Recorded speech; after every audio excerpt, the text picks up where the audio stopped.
parcours scientifique ou littéraire, des chemins différents. Alors, ceux qui vont intervenir et ceux qui pourront intervenir avec nous, c'est l'ensemble des membres de l'association. Alors, l'association Astronef, c'est l'occasion de le rappeler, l'association Astronef a pendant un moment été administratrice du planétarium de Saint-Étienne. Et donc, la plupart des membres de l'association étaient plutôt dans les sciences dites exactes, dites dures. Enfin, on verra après la terminologie qu'on va pouvoir utiliser. Et avec le temps, progressivement, nous avons fait rentrer dans l'association des personnalités qui sont plutôt dans les sciences humaines et sociales, les SHS, comme on dit aujourd'hui.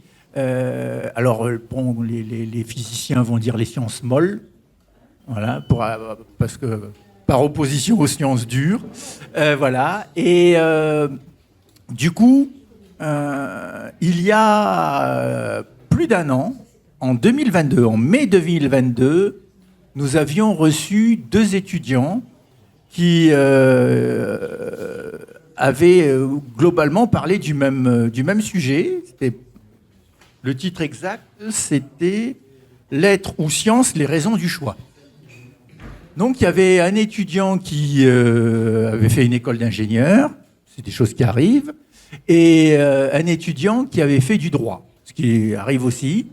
Et quand ils se sont exprimés, ils ont un petit peu exprimé les raisons qui les ont amenés à faire ce type d'études.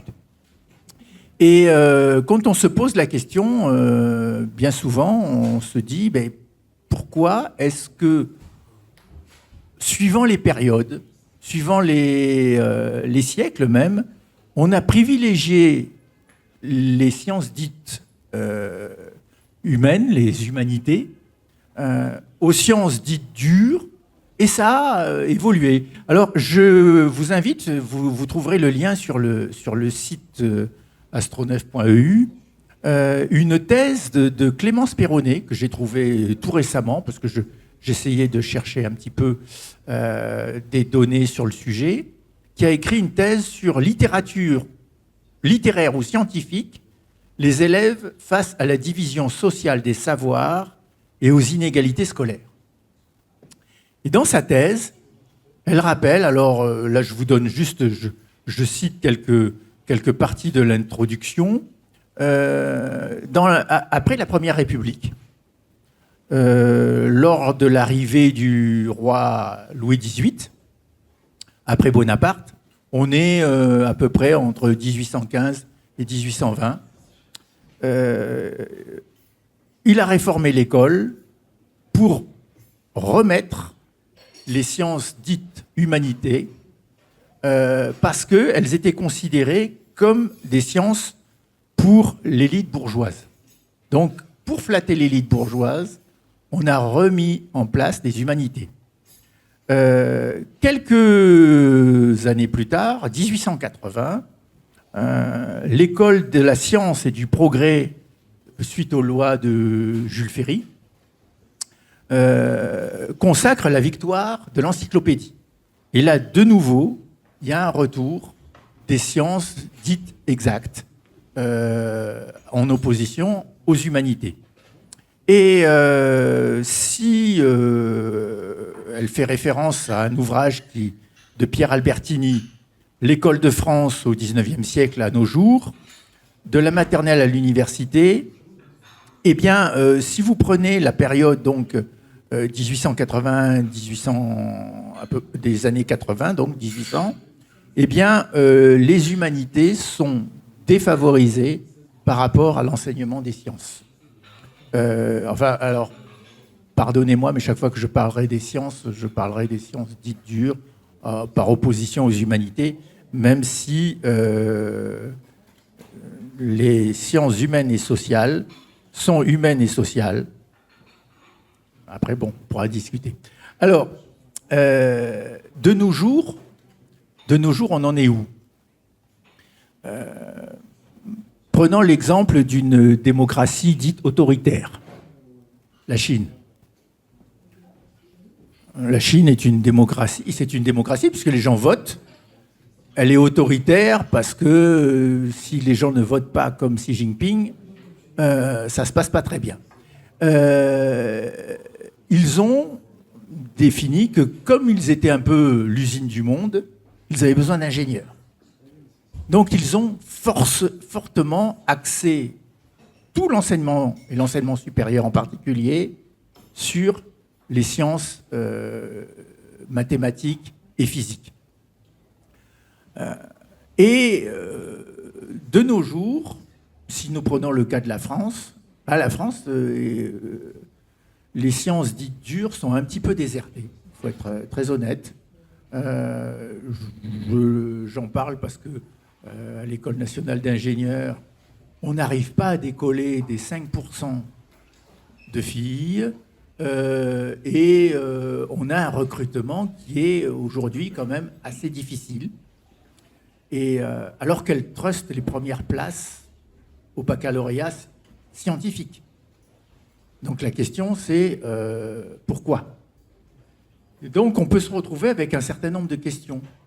Le choix, dans l'idéal d'une société avancée, ce serait lié à l'envie de l'étudiant. Mais on ne peut pas se cacher derrière l'idée qu'il existe des volontés qui sont politiques, sociales, sociologiques ou sociétales, qui poussent une discipline plutôt qu'une autre, suivant les périodes. Et moi, j'aimerais bien aussi qu'on puisse ajouter dans le sujet le genre, puisque force est de constater que dans les écoles d'ingénieurs, les demoiselles sont fort peu présentes. Et est-ce qu'on peut dire simplement que c'est parce que nous sommes dans une société archi-machiste où le système de l'enseignement supérieur est bloquant? Aujourd'hui, c'est de moins en moins vrai. Et si vous allez en faculté de médecine, vous avez aujourd'hui près de 80% de femmes. Et dans les spécialités, vous avez 90 à 95% de femmes. Et ça, c'est des enseignants médecins qui me le disent. Donc, il y a 50 ans, effectivement, il y avait un phénomène machiste, je pense, en médecine. Je pense que tu connais, avec le mandarinat, etc. Aujourd'hui, il a disparu et pourtant, le réflexe est resté. Donc, le débat est un petit peu ouvert. Alors, ceux qui ne me connaissent pas, je me présente, quand même, je m'appelle Gauthier Ansali. Je suis maître de conférence à l'École nationale d'ingénieurs de Saint-Étienne. Et je suis physicien. Et j'ai la chance d'avoir avec moi notre enseignante à la retraite. Enseignante à la retraite. Enseignement supérieur dans les humanités, lettres classiques, sémiologie et autres disciplines qui, pour moi, sont aussi ésotériques que la physique quantique. Je lui passe la parole. Alors, j'ai enseigné effectivement d'abord, je préfère le terme d'humanité à sciences humaines, parce que les sciences humaines, c'est quelque chose d'un peu particulier, et quand on fait des études littéraires, on ne revendique pas le fait d'être des scientifiques de quelque manière que ce soit. D'accord ? Donc, je préfère ton terme humanité, Gauthier.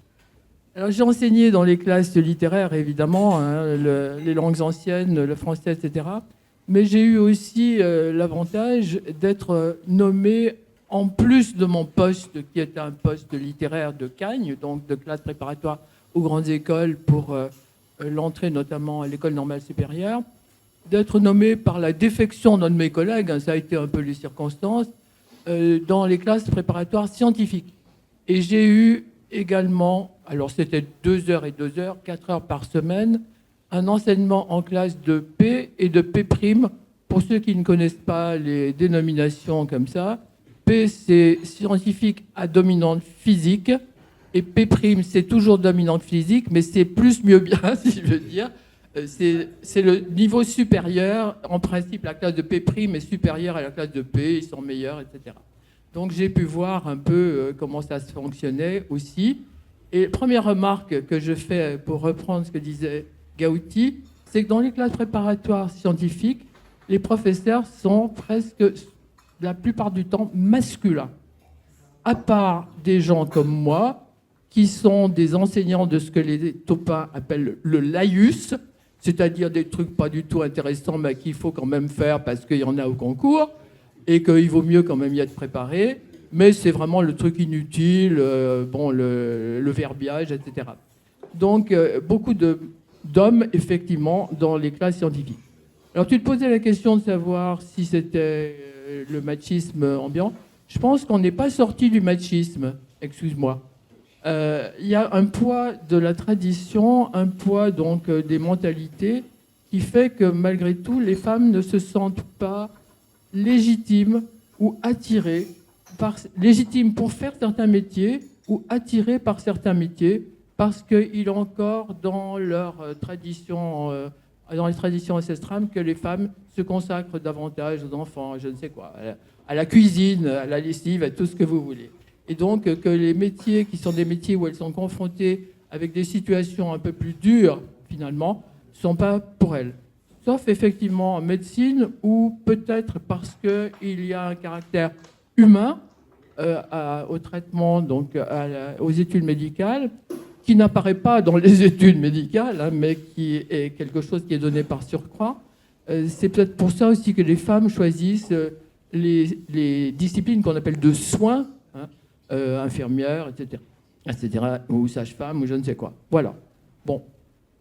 Alors, ça, c'est première remarque. Deuxième remarque, sur la question du choix. Je me demande si, quand on a on parle études littéraires et études scientifiques, si les étudiants choisissent vraiment. D'abord parce qu'il y a une détermination de l'orientation maintenant, qui est quand même assez importante.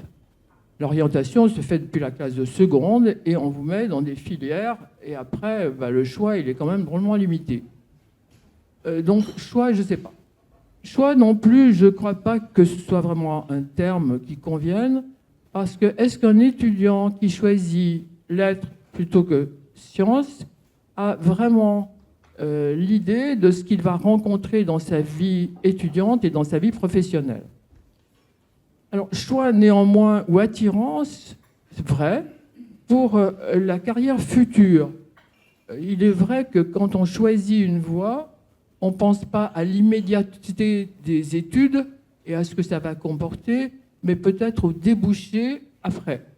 Et les études littéraires, tout le monde le sait, n'ont pas beaucoup de débouchés, à part le journalisme, n'est-ce pas, monsieur Nicolas, hein, ou être libraire ou des choses comme ça. Mais ce ne sont pas des métiers qui sont très...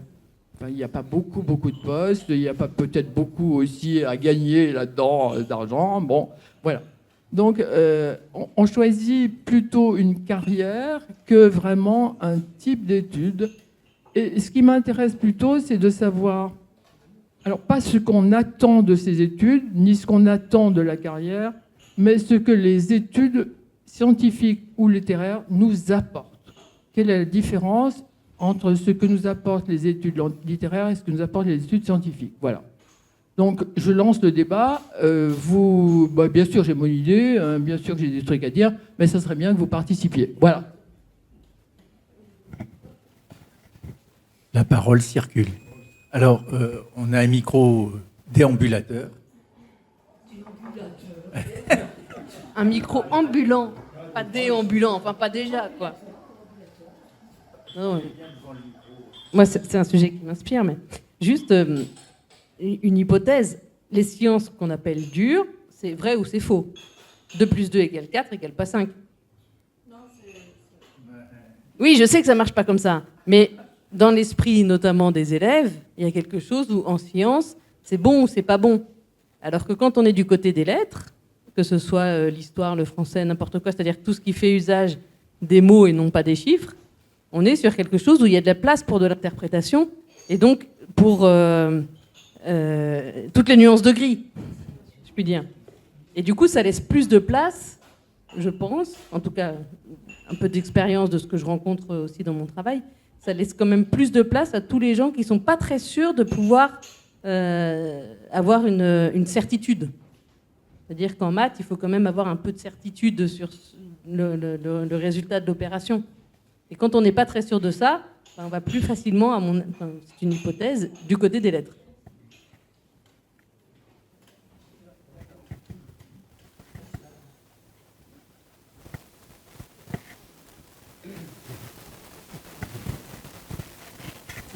Je rebondis sur ce que vous avez dit. En fait, moi, s'il s'est passé le phénomène contraire, moi, je ne sais pas si j'étais plutôt une lettrée ou une scientifique, mais en tous les cas, les sciences, ça m'a rassurée. Et je pense que j'ai manqué de maturité pour aborder des études littéraires. Et pour moi, le français, quand ça parlait de grammaire et tout ça, ça me paraissait très, très facile.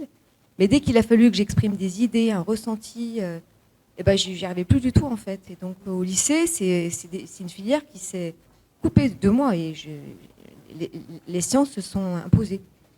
Donc, je pense que le côté cartésien et tout ça, il peut au contraire assurer, être très rassurant. Ouais. Je veux bien prendre. Pardon. Je veux bien prendre la suite. Je suis assez d'accord avec vous. Les maths, c'est facile. Il n'y a qu'à répondre à la question. Tandis qu'en langue, il faut émettre une idée. Moi, mon choix des études scientifiques, j'en ai pas eu. Dès la 6e, on m'a fait faire du latin et de l'allemand. Après, j'ai fait du grec. Donc, j'étais vraiment côté littéraire. En seconde, il y avait l'époque de la seconde C, où on faisait vraiment des maths et ne rentrait pas qui voulait. Et donc, j'ai fait des maths, maths sup, maths B. J'ai fait des maths. Mais avant, au bac, je voulais faire médecine. Et à l'époque, il y avait autant de places que de candidats. J'ai plein de copains qui étaient avec moi, qui sont tous médecins à Saint-Étienne. Mais on m'a dit, il faut faire école d'ingénieur. Très bien. J'ai fait école d'ingénieur. Enfin, j'ai fait préparation en école d'ingénieur, mais je n'ai pas réussi. Alors, il fallait que je m'en sorte. Qu'est-ce que j'ai fait? Je suis allé à la fac et j'ai eu la chance de réussir ce qu'on appelle les IPES à l'époque, où on était grassement payé. Donc, j'ai fait ça. Et après, qu'est-ce que j'ai fait? Prof. Et finalement, c'était super bien. J'ai passé une carrière extraordinaire en étant prof, mais c'est jamais moi qui ai décidé.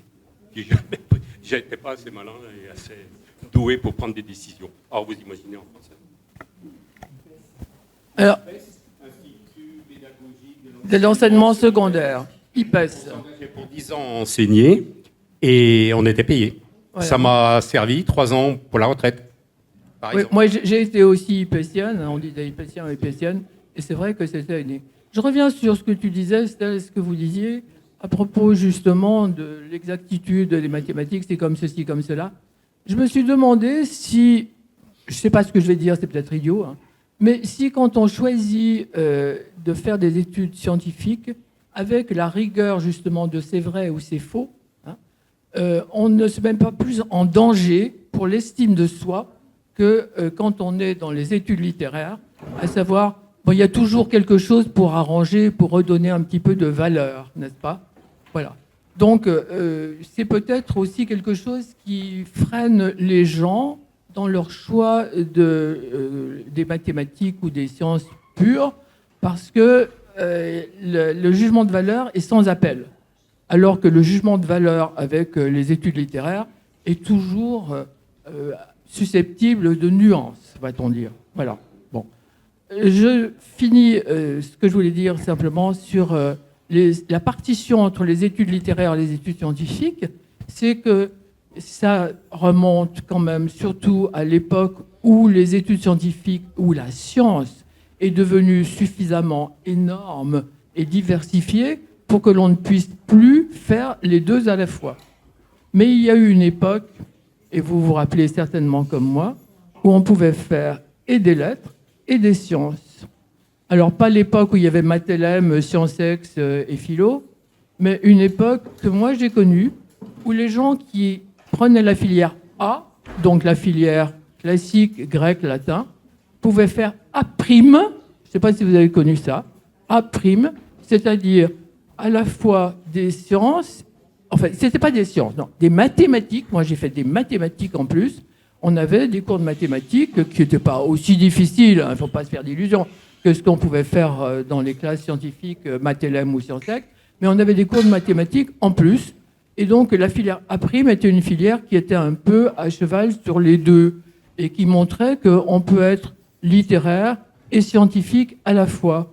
Parce qu'il y a quand même une croyance qu'on est ou tout l'un ou tout l'autre.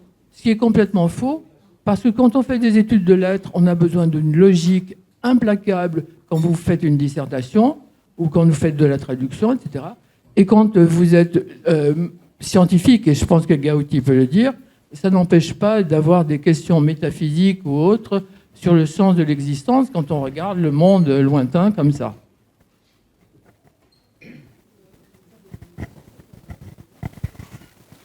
Oui, alors moi je vous trouve très binaire là-dessus, parce que puis il y a quelque chose qui en plus me dérange, parce que vous parlez de maths, je ne vois pas ce que vient faire les maths là-dedans. C'est sûr que si vous parlez de maths, je pense qu'il y en a beaucoup qui vont partir. Malheureusement, vous connaissez le problème qu'il y a avec les mathématiques et les jeunes. Alors qu'en fait, les sciences, non, c'est pas exact. Moi, je vais vous parler d'une science que vous connaissez tous, c'est la paléontologie. Ah, il n'y a rien de pire que la paléontologie. On peut trouver de tout et du n'importe quoi. 2 ans après, vous voyez qu'en fait, on s'est complètement planté, mais c'est carrément fantaisiste. On peut pas. C'est l'une des sciences les plus fantaisistes, la paléontologie des vertébrés. Enfin, je ne sais pas, c'est un domaine que je suis un petit peu amusé à étudier, et il y a un de plus. D'ailleurs, beaucoup de scientifiques n'aiment pas trop la paléontologie pour ça, parce que justement, elle est un petit peu floue. Et puis même dans des sciences où il ne faut pas parler de mathématiques, on parle de l'astrophysique, on sait très bien qu'il y a des choses qui sont remises en question. Il y a encore... si on peut parler, alors vous connaissez bien tous, l'énergie, les matières noires, etc. Et puis en fait, on ne trouve pas, ça se trouve pour plainte, il y a des modèles qui ne marchent pas. Avec ce qui se passe actuellement, les observations, on remet en cause certaines choses. Donc non, le terme exact, d'accord, pour l'outil mathématique, mais je ne sais pas pourquoi on se concentre sur l'outil mathématique, c'est plutôt en fait faire des sciences et essayer justement de découvrir, de trouver, de comprendre certaines choses en sachant que ce n'est pas de la vérité. Ça peut, au bout de quelques années, on peut replacer les choses et voir ça autrement, et on se trompe et on recommence, je pense que c'est ça. Et là, quand vous dites qu'il y a le côté exact, non, une science, ce n'est pas exact. C'est pour l'instant juste à ce moment-là, mais ça peut changer à tout moment. Donc là, j'ai l'impression que beaucoup de personnes, surtout les jeunes, ne sont plutôt un petit peu obsédés par ce côté pur mathématique qui peut faire peur. Et c'est vrai qu'effectivement, le côté littéraire, mais en fait, ça se rejoint un tout petit peu, rien n'est sûr. Et puis d'ailleurs, vous oubliez autre chose, parce que je peux rajouter un 3e pavé, on peut mettre les arts là-dedans. Donc on se retrouve dans les sciences, la littérature et les arts. Alors je pense que non, il n'y a pas le côté binaire entre 2 plus 2 égale 4. Je trouve que c'est un petit peu simpliste, c'est plus compliqué que ça. Il y a des outils, mais derrière, en fait, on essaye de comprendre le monde. Et d'ailleurs, sur ce point-là, je trouve que les sciences ont une petite chose un petit peu plus précieux, c'est-à-dire comprendre ce qui nous entoure. Ça me semble fondamental. Pourquoi le ciel est bleu, pourquoi on marche, voilà, c'est des choses simples autour. La plupart des gens ne le savent pas, c'est ça. On peut lire, justement, je voudrais savoir au niveau de la littérature par rapport aux sciences, est-ce qu'effectivement, il n'y a pas une certaine hiérarchie entre le fait de, première chose, quel est le plus important pour une personne? Est-ce que c'est cette littérature-là, alors je ne suis pas du tout littéraire, effectivement, mais par rapport aux sciences, qui nous apporte déjà des notions de base, des fondamentaux, que la Terre est ronde, que le ciel est bleu, je vous disais, des choses vraiment simples, mais de la vie toujours pour comprendre notre existence. Est-ce que la littérature répond à ces questions-là? Et puis dans la littérature, il y a aussi la philosophie, donc du coup on se retrouve avec 4 piliers. La littérature, la philosophie, les arts et les sciences. Donc effectivement, est-ce qu'il y a des points qui se rejoignent? Et puis, est-ce qu'il n'y a pas une hiérarchie sur les fondamentaux, ce qui est important dans un individu? Après, au fil des années, évidemment, il va peut-être changer, il va avoir, lui, justement, ses préférences. Des préférences qui sont peut-être liées aussi à une certaine structure de pensée. Il y en a qui sont très bons en maths, il y en a qui sont peut-être meilleurs, justement, pour communiquer. Donc après, il y a aussi le fait d'avoir plus de facilité. Je pense que la facilité chez une personne va permettre d'aller dans une direction. Je pense que si on a du mal en mathématiques, est-ce que ça vaut le coup de se forcer d'être matheux? Au bout d'un moment, on se dit, il y a peut-être des directions qui sont plus simples.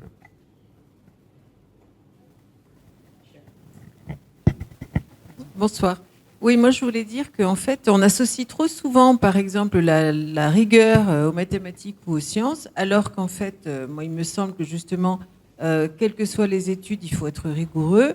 Et à l'inverse, on associe trop souvent l'imagination, la créativité aux études littéraires. Et en fait, on ne peut pas être un bon mathématicien, d'après moi, qui ai fait des études de maths, notamment, sans être inventif, sans être créatif.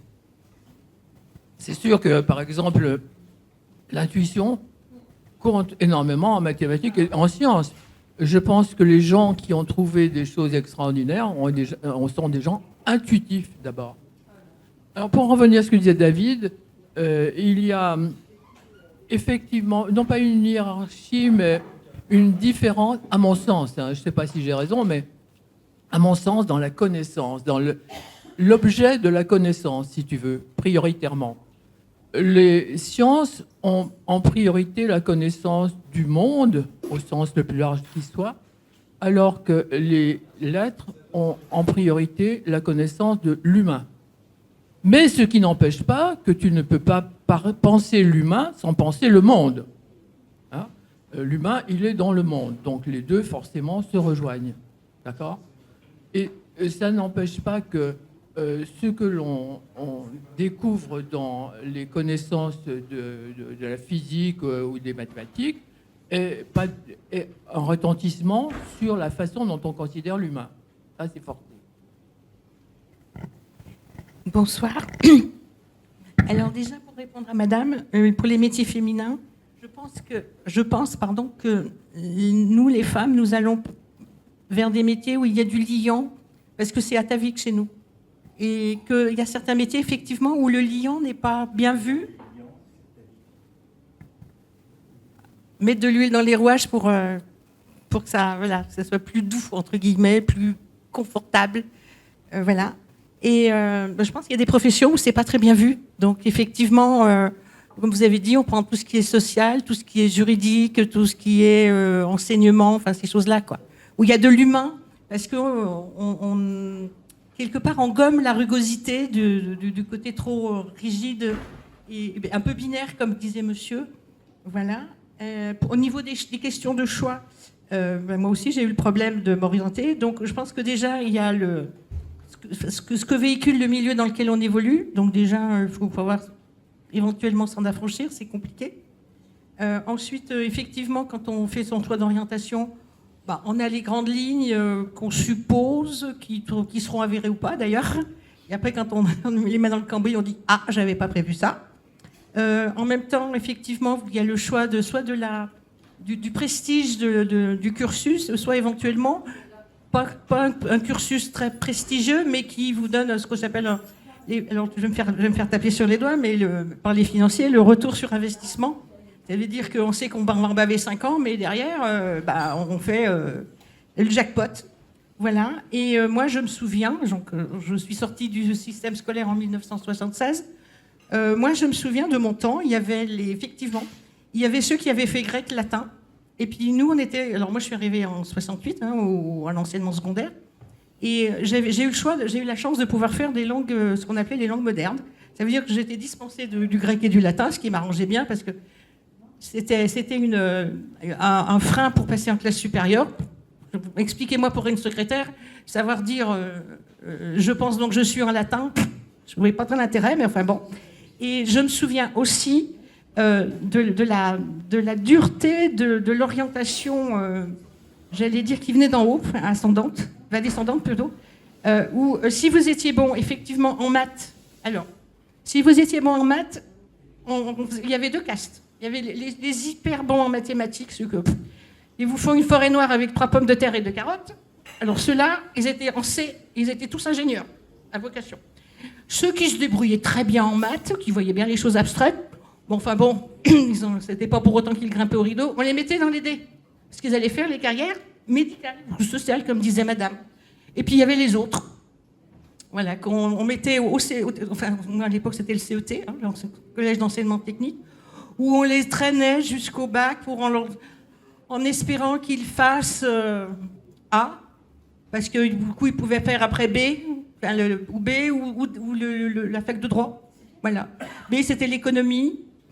On faisait un bac A, un bac B, ou sinon, on faisait un bac un peu généraliste. Et puis, comme moi, on m'a balancé. Après, je ne le regrette pas. Hein, je me suis bien. Après, derrière, j'ai bien gonflé la barque de ce que je voulais. J'ai bien fait mon marché, mais après, on nous mettait dans les. Moi, j'ai fait un bac technologique. Comme j'étais pas très très bonne en mathématiques, et à l'époque, j'étais vraiment, mais alors 10 mathématiques, machin, j'avais un peu de mal, on m'a foutu secrétaire. On m'a dit, oh, toi, comptable, tu peux pas être comptable. Je suis en train de préparer un bac comptable. Un secrétaire comptable. Et je peux vous dire qu'en comptabilité, je tiens ma bille. Mais effectivement, si vous commencez à me sortir des entités remarquables, je m'en vais, hein, c'est clair. Mais bon, autrement, je sais équilibrer un budget, je sais comprendre un pourcentage en remise ou en perte. Voilà, c'est ça. Alors après, maintenant j'ai un peu de bouteille, et je me dis que les mathématiques, ça pose le cadre, ça pose un cadre. Ça délimite, voilà, une surface, une parcelle. Et je pense que le littéraire derrière, justement, il vient justement gommer un petit peu, mettre de l'huile dans les rouages, quoi. Je me dis, moi j'ai eu la chance de suivre au CNAM l'UV de thermodynamique. Oui. Parce que j'étais secrétaire et que j'avais un ingénieur qui faisait du thermique, et je comprenais rien à ce qu'il me racontait, qu'il écrivait à l'époque, puisqu'il fallait les taper. Il faisait des gris-gris, je savais jamais si c'était un chiffre, qu'est-ce que c'était que ce machin qui représentait, je sais pas quoi. Donc un jour, je me suis dit, non, c'est bon, là, il faut que j'y aille. Donc je suis allée voir le directeur du CNAM, M. Martineau, le regretté M. Martineau, et je lui ai dit, voilà, je lui ai posé mon problème, il m'a dit, pas de problème. Je lui ai dit, je passerai pas l'examen. Il m'a dit, c'est pas le problème. Je sais pourquoi vous êtes là, c'est bon. C'est tout à votre honneur. Et on m'a foutu la paix.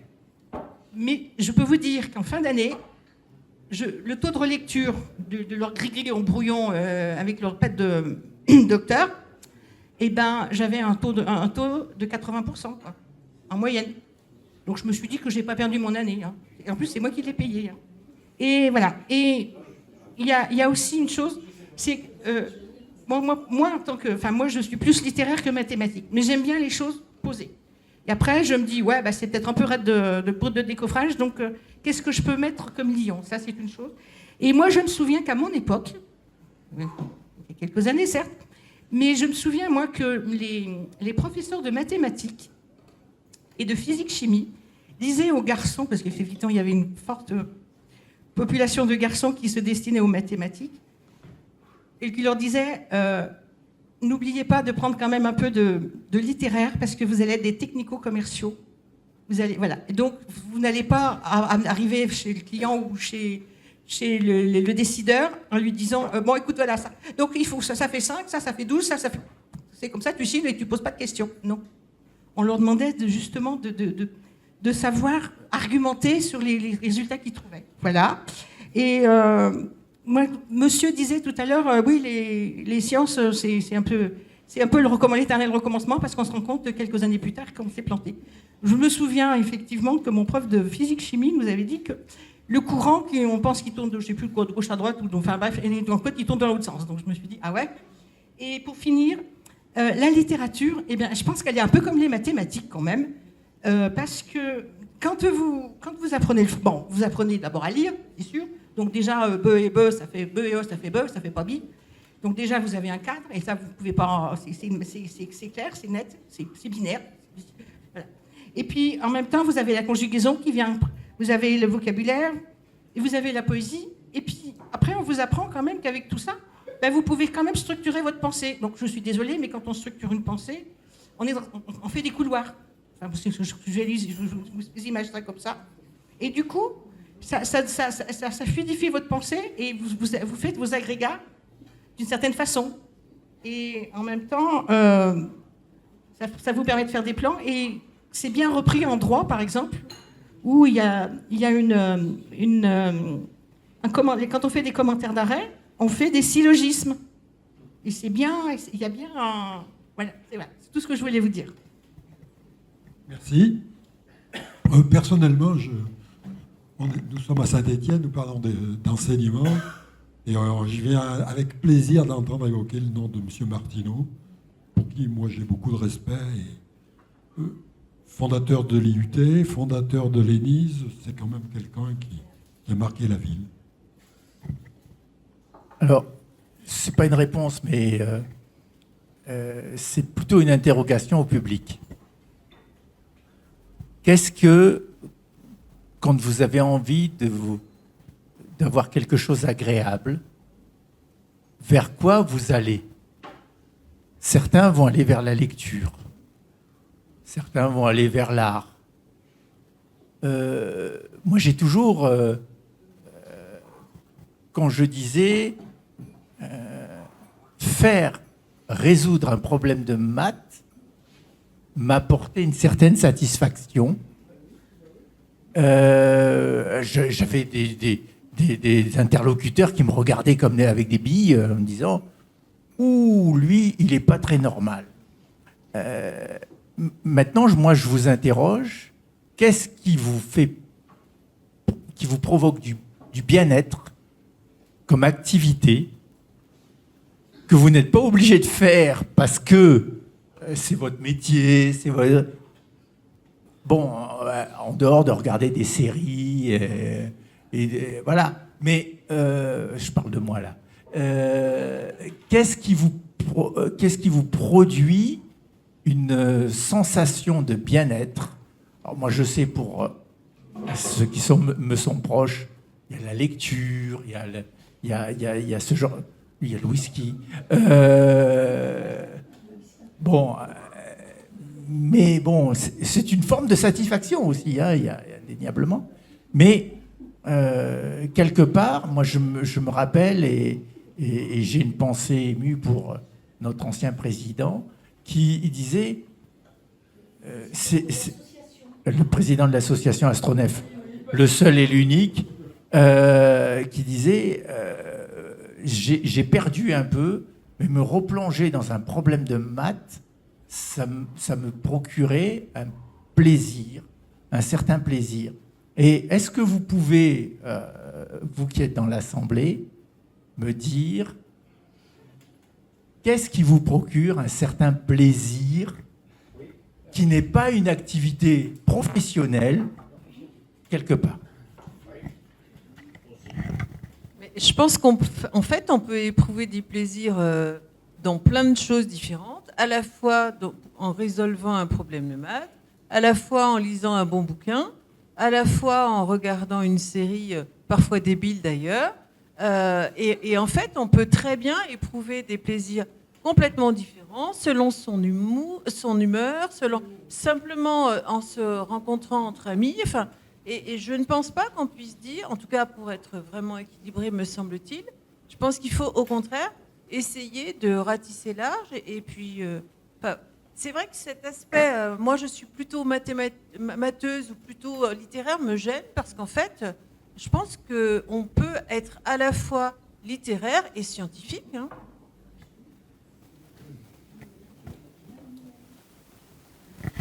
Merci. Ça va être rapide, mais comme ça sera plus, on se souviendra plus du thème. Je préfère poser ma question maintenant. Je voulais juste rajouter quelque chose à ce qu'avait dit David tout à l'heure, et je trouve que c'est important de revenir sur. Je trouve qu'il y a un malentendu quand on dit les sciences, c'est binaire, c'est faux, c'est vrai. Ça fait 2 plus 2, ça fait 4 et pas 5. Il y a un gros malentendu, à mon avis, parce que il ne faut pas confondre faire de la science et faire des calculs. Quand on fait un calcul, effectivement, on a un résultat qui est bon ou qui n'est pas bon. Le résultat, il est ce qu'il est. Et quand on fait de la science, on ne fait pas que des calculs. Alors, je ne peux pas vraiment parler pour d'autres domaines scientifiques comme la géologie ou la biologie. Et par exemple, pour la physique ou l'astrophysique ou l'astronomie, c'est même fondamental. Quand on parle de la physique de l'infiniment petit, on fait de la physique quantique. Et le formalisme mathématique, c'est la mécanique quantique. Justement, ce formalisme mathématique, il aboutit à des résultats qui sont encore en débat. Ça fait des décennies qu'il y a le problème de ce qu'on appelle l'interprétation. Il faut interpréter ce que disent les calculs, et là, c'est très compliqué. Et on n'est pas encore tout à fait sûr de comprendre ce qui se passe. Même en mécanique classique, vous avez des physiciens très connus, Schrödinger, Poincaré, ils ont fait des ouvrages pour essayer d'expliquer quelles étaient les interprétations qu'on pouvait faire de leurs calculs. on peut appeler ça de la philosophie, mais c'est vraiment s'interroger sur le sens de ce que donnent les calculs. Et d'ailleurs, je ne suis pas mathématicien, mais quand on fait de la physique, on fait des mathématiques. Même en mathématiques, tant que vous n'avez pas une théorie qui est complète, vous posez des questions. Le problème de l'infini, est-ce que les infinis dénombrables ou indénombrables, ben, c'est pas simplement dire 2 plus 2 ça fait 4, c'est beaucoup plus compliqué que ça. Donc je trouve qu'il faut pas faire le malentendu, calcul égale science. Quand on fait de la science, on se pose des questions. Je voudrais juste resituer mon propos, parce que je pense qu'il y a un malentendu, effectivement. Mon propos, il était sur les années collège, c'est-à-dire avant de décider. Pour les élèves qui sont encore au tout début, aussi bien des sciences que des lettres, avant d'avoir développé que les sciences ne sont pas que oui ou non, ou que la littérature ne serait pas que du flou. C'était juste ça, c'est-à-dire que c'était sur la question des parcours scientifiques et littéraires, au tout démarrage du choix du parcours des études, on n'est pas encore dans des questions existentielles dans les années collège. Les gamins peuvent se les poser, mais je veux dire sur la question du choix des études. Voilà, c'était juste à cet endroit-là.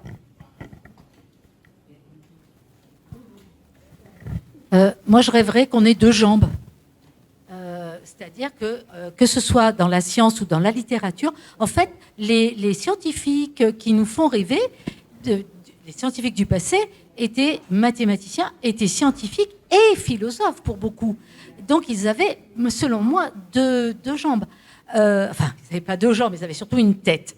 Et je crois que ce qu'on n'arrive pas à faire tout de suite, c'est à faire réfléchir. Parce qu'en fait, faire du calcul, des maths, c'est faire apprendre des techniques, poser des hypothèses. Et donc ça peut être scientifique et dans les mathématiques et en SVT. En fait, le langage, le français, tout ça, tout est vraiment mêlé. Mais ce que l'on doit amener à faire, on doit accompagner les jeunes, c'est les amener à réfléchir, se poser des questions. Et ils vont avoir une appétence plutôt à se poser des questions dans un domaine ou dans un autre domaine. Et pour terminer, moi, il y a des jeunes qui m'ont dit encore il n'y a pas longtemps, non mais attends, on lit un livre et on dit oui, machin, il a dit qu'il voulait dire ça. Et comment on sait qu'il voulait dire ça ? Alors, on va travailler sur les figures de style, sur le rythme dans la phrase. Mais les jeunes, ils se disent, mais et comment on sait ? Moi, je crois que vraiment, on doit les accompagner le plus loin possible dans les méthodes pour réfléchir et que c'est à eux de trouver dans quel domaine ils vont pouvoir se poser des questions, poser des hypothèses, observer, ranger le monde qui est autour d'eux. C'est pas vraiment ce qu'on fait, on n'y arrive plus. Alors pour répondre à Jacques, quand j'ai parlé tout à l'heure de la mise en danger de soi-même, c'était pas du tout pour dire que les mathématiques c'est comme ci ou c'est comme ça, c'était simplement le jugement d'autrui. Si tu veux, quand tu fais des études littéraires ou des études scientifiques, le jugement de tes professeurs, et c'est à ce niveau que j'en étais, le jugement de tes professeurs, il est sans appel pour les domaines scientifiques. Même si tu sais que un problème mathématique, tu peux avoir des manières de le traiter qui sont plus ou moins élégantes, plus ou moins ceci ou cela, et les profs en tiennent compte, hein, ça, c'est évident. Non, mais simplement pour répondre. Bon, donc, c'est surtout la mise en danger de soi par rapport au jugement qui est sans appel. Parce que tu as bien réussi ou tu n'as pas bien réussi, et ça, le prof, il peut te le dire, et tu n'as pas grand-chose à dire, sauf « Ah, mais j'aurais pu faire ceci, mais ça, tu ne l'as pas fait ». Alors qu'en lettres, il y a toujours la part de nuances, de ceci. Bon, voilà, c'est ce que je voulais dire. Oui, et là voilà. Pour ce qui concerne l'orientation, on peut quand même dire quelque chose, c'est que l'orientation du côté des mathématiques ou des sciences, puisqu'il est vrai qu'on ne se détermine pas soi-même, mais qu'on suit un peu ce que l'on nous dit de suivre quand on est écolier et étudiant, enfin lycéen ou étudiant, se fait d'une manière qui est très précoce maintenant, qui l'était nettement moins autrefois, et je trouve ça regrettable, et qui s'appuie sur quoi ? Sur des compétences présumées ou avérées. Et des compétences qui veut dire quoi encore ? Moi, j'ai vu des tas de gens arriver dans des classes préparatoires en n'étant pas fort dans ceci ou pas bon dans cela, qui disaient « Oh, non, j'y comprends rien, je ne suis pas fort ». Et puis parce qu'il y a une maturité qui se fait, un intérêt qui tout d'un coup s'éveille, eh bien ça change totalement l'approche de la discipline. Je vais prendre mon exemple personnel qui va peut-être vous surprendre. Moi, je suis agrégé de grammaire et philologie. Eh bien, j'ai été très mauvaise en français pendant toute ma scolarité au lycée. Très mauvaise, parce que j'étais très jeune, j'avais beaucoup d'avance. Et donc, je pense que j'avais aucune culture, parce que ma famille est une famille extrêmement modeste, pour ne pas dire plus. Donc, il n'y avait pas de livres chez nous. Mais j'étais vraiment nul. Enfin, nul. J'avais pas 0, mais bon, j'avais des notes vraiment médiocres. Hein? Il me dit, pourquoi tu utilises imparfait? Ah la vache. Bon. Donc, on a l'habitude avec Gauti. Donc j'étais très mauvaise. Et quand je suis entrée en Hippocagne et en Cagne, puisque j'ai fait la même chose que ce que j'ai fait en tant que prof, pour préparer l'école normale supérieure, eh bien là, j'étais toujours aussi mauvaise la première année. Et en plus, j'avais un prof qui était une terreur, bon, peu importe. Et la deuxième année, j'ai trouvé une femme extraordinaire. Et Jean, mon mari, peut en témoigner. J'ai une sorte d'émotion et d'admiration et de vénération pour cette femme qui était, je ne sais pas comment la définir, mais qui m'a véritablement révélé, tout appris, et qui m'a permis de comprendre comment il fallait que j'agisse et comment il fallait que je réfléchisse, etc. Et c'est elle qui m'a tout fait comprendre. Et j'ai eu, je le dis d'une façon un peu orgueilleuse, à l'agrégation, j'ai eu la meilleure note en dissertation française de tout le jury.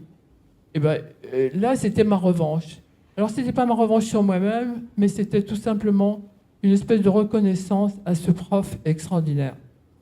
Ça, c'était la première chose que je veux dire. Sur le prestige dont on parlait tout à l'heure, et c'est vrai que le prestige des études scientifiques, actuellement, est nettement supérieur au prestige des études littéraires. Les littéraires, c'est des rêveurs, c'est des gens inefficaces, qui foutent rien dans l'existence, qui sont là en train de réfléchir sur n'importe quoi, mais bon, on s'en fout. Voilà. Alors que le prestige des études scientifiques est toujours beaucoup plus grand. Et c'est une période qui tient à notre civilisation, de la technologie, du progrès technique, progrès scientifique, progrès de notre façon de vivre. Voilà. Mais rappelons-nous qu'il n'y a pas si longtemps, moi, en tout cas quand j'étais étudiante, quand on faisait des études de médecine, on était autant littéraire que scientifique. C'est-à-dire qu'on allait en médecine quand on avait fait A. Et oui, quand on avait fait A. Hein? Non. À mon époque, attends, j'ai 81 ans, bon, alors, pas loin. Bon, donc on faisait des études littéraires pour être médecin. Eh oui, les médecins, enfin, je dis pas, on faisait, c'était pas obligatoire, mais la médecine, la plupart des médecins avaient fait des études littéraires. Tout simplement parce qu'il y a une composante dans la médecine qu'on a un peu oubliée, c'est la composante humaine et la psychologie. D'ailleurs, il a existé une chaire de psychologie qui a dû disparaître depuis en médecine, qui s'appelait la psychologie appliquée aux études médicales. Et je crois que bon, on en faisait ce qu'on voulait, c'était optionnel hein, dans les facs. Bon, et donc voilà. Donc c'est pour dire que le prestige n'a pas toujours été le même des études scientifiques et des études littéraires.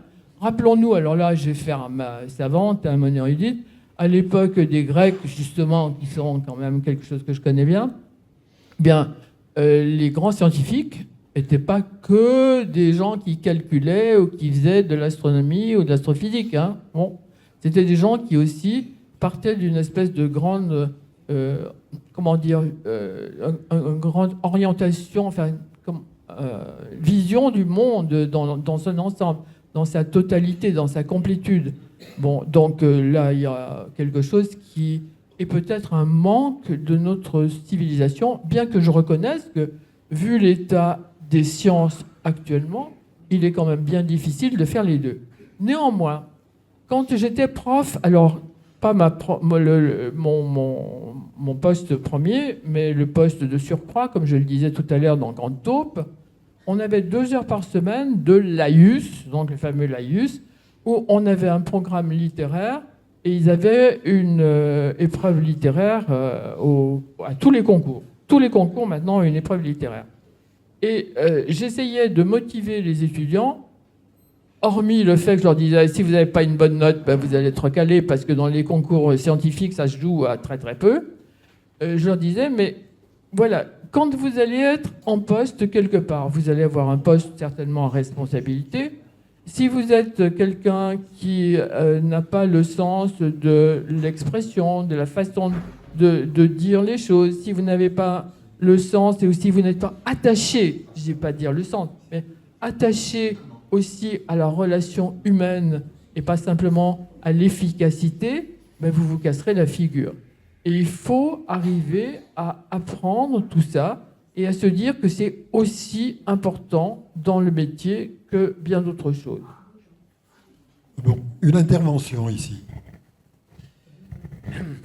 Alors, bonsoir à tous, parce que je connais personne. je viens de l'Ardèche. Je suis venu dans cette assemblée, en fait, que je ne connais pas personne. Mais ce qui m'interpelle, en fait, c'est de pouvoir, admettons, parler à nos jeunes, surtout. Ouais, à nos jeunes qui arrivent aujourd'hui, en fait. Ouais. Alors, si, admettons, des gens, admettons, qui veulent parler, en fait, de leur dire un petit peu qu'est-ce qu'il faut faire un petit peu dans leur vie, machin et tout, ce serait quand même sympa, en fait. Ouais. Mais je ne suis pas étudiant, je travaille dans le travaux public, oui, voilà. Et en fait, je trouve que, admettons, qu'on a beaucoup de personnes qui sont irresponsables dans la société et tout. Ouais, si, admettons, il y avait quelques personnes ici, en fait, qui pourraient, admettons, intervenir, en fait, pour les aider. Parce que là, on va vraiment dans une catastrophe. Parce que j'ai bien retenu, admettons, vos messages, en fait, madame. Ouais. Et moi, ça me désole un petit peu, en fait. Ouais, c'est pour ça. Ouais. Merci. Je crois... Pardon. Je voulais répondre à la question que fais-je quand je veux me faire du bien, qui ne soit pas professionnel. Eh bien, je lis des romans, plutôt des romans un peu de policiers, mais qui sont ce qu'on appelle maintenant les thrillers, où il y a beaucoup de psychologie. Je lis de la poésie, j'en écris. Ça m'a donné envie d'en écrire. Je le faisais en dilettante depuis mes 15 ans, mais là, je m'y mets un peu plus sérieusement. Mais il m'arrive aussi de cuisiner, de crocheter, de faire du crochet, hein, et en écoutant de la musique classique ou de la musique de variété. Et pourtant, au départ, je suis une administrative. Voilà. Je reprends pour monsieur ce qu'on dit aux jeunes. Je crois que ce qu'il faut dire aux jeunes, c'est que il faut tout ce qui est autour d'eux, l'enseignement, etc., les parents, etc., doivent et sont là pour les aider à, je vais dire un mot un peu bébête, s'accomplir, devenir ce qu'ils ont envie d'être et ce qu'ils sont, découvrir leur richesse personnelle. Et ça, c'est quelque chose d'important. Et souvent, avec mes collègues ici présentes, notamment Aïcha, qui est aussi enseignante, hein, on s'est dit que ce qui était important, c'est, quand on les a, c'est pas de les faire arriver au niveau machin, là-haut, hein, c'est simplement de leur faire prendre conscience qu'ils peuvent aller un peu plus loin. Ça peut être tout petit, ça peut être beaucoup plus grand, mais ça n'a aucune importance. L'essentiel, c'est que ça aille un peu plus loin. Et leur faire prendre confiance en eux, leur faire prendre confiance dans leurs capacités qui sont immensément différentes de l'un à l'autre, mais qu'ils ont tous. Simplement, il faut prendre le temps de les découvrir et il faut qu'ils prennent le temps de les découvrir aussi pour eux-mêmes. Et en fait, excusez-moi de m'interpeller, je pense que nous, ici, adultes, il faut essayer, admettons, de les soutenir, surtout. Ouais. Parce qu'on a des jeunes ici, sur Saint-Étienne, en fait, moi je suis de l'Ardèche, hein. Excusez-moi, je suis de l'Ardèche, et en Ardèche, on a essayé un petit peu de les soutenir et tout, et ça marche, en fait. Enfin, ça marche, pas tous, hein. Ouais, pas tous, mais il y a quelques jeunes aujourd'hui, ici, sur Saint-Étienne, à qui j'ai parlé, Et on pourrait quand même bien les aider pour les maintenir sur les écoles, tout ça, et sur les stages aussi, sur les alternances aussi. Ouais. Voilà. Alors, comment ?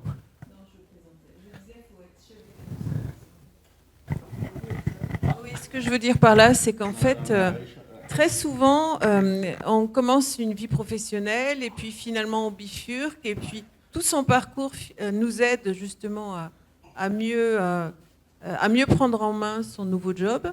Et très souvent, on se rend compte qu'on a à la fois besoin effectivement des compétences qu'on a acquises à travers justement un parcours scientifique et puis ensuite grâce à ses lectures personnelles, etc. Et on peut très bien, dans un même métier, avoir...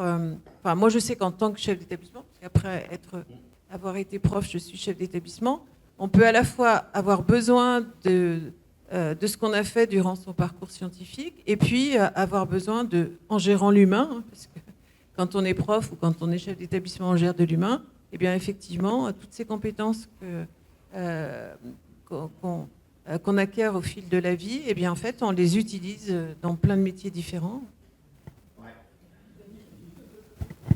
Oui, alors, je ne sais pas pourquoi on parle des jeunes, mais je pense qu'on peut même parler des personnes en général, parce que je pense que la catastrophe n'est pas les jeunes, mais la catastrophe est carrément liée je dirais, à la curiosité qui est vraiment très très faible des personnes en général.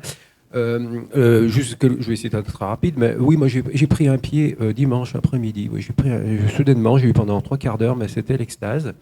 Oui, l'extase, c'est carrément ça. C'est presque ça. J'étais en train de regarder quelque chose sur YouTube et puis je regardais, c'était sur des tableaux de Léonard de Vinci. Il y a quelqu'un qui en parlait. Et puis Léonard de Vinci, je regardais derrière. Et derrière, vous savez, la Joconde, vous voyez quelque chose de bleu. Et en fait, du coup, je me suis dit, mais oui, mais ça, c'est de la perspective atmosphérique. Waouh, super. Perspective atmosphérique, ben, en fait, c'est lié à l'effet de Tyndall.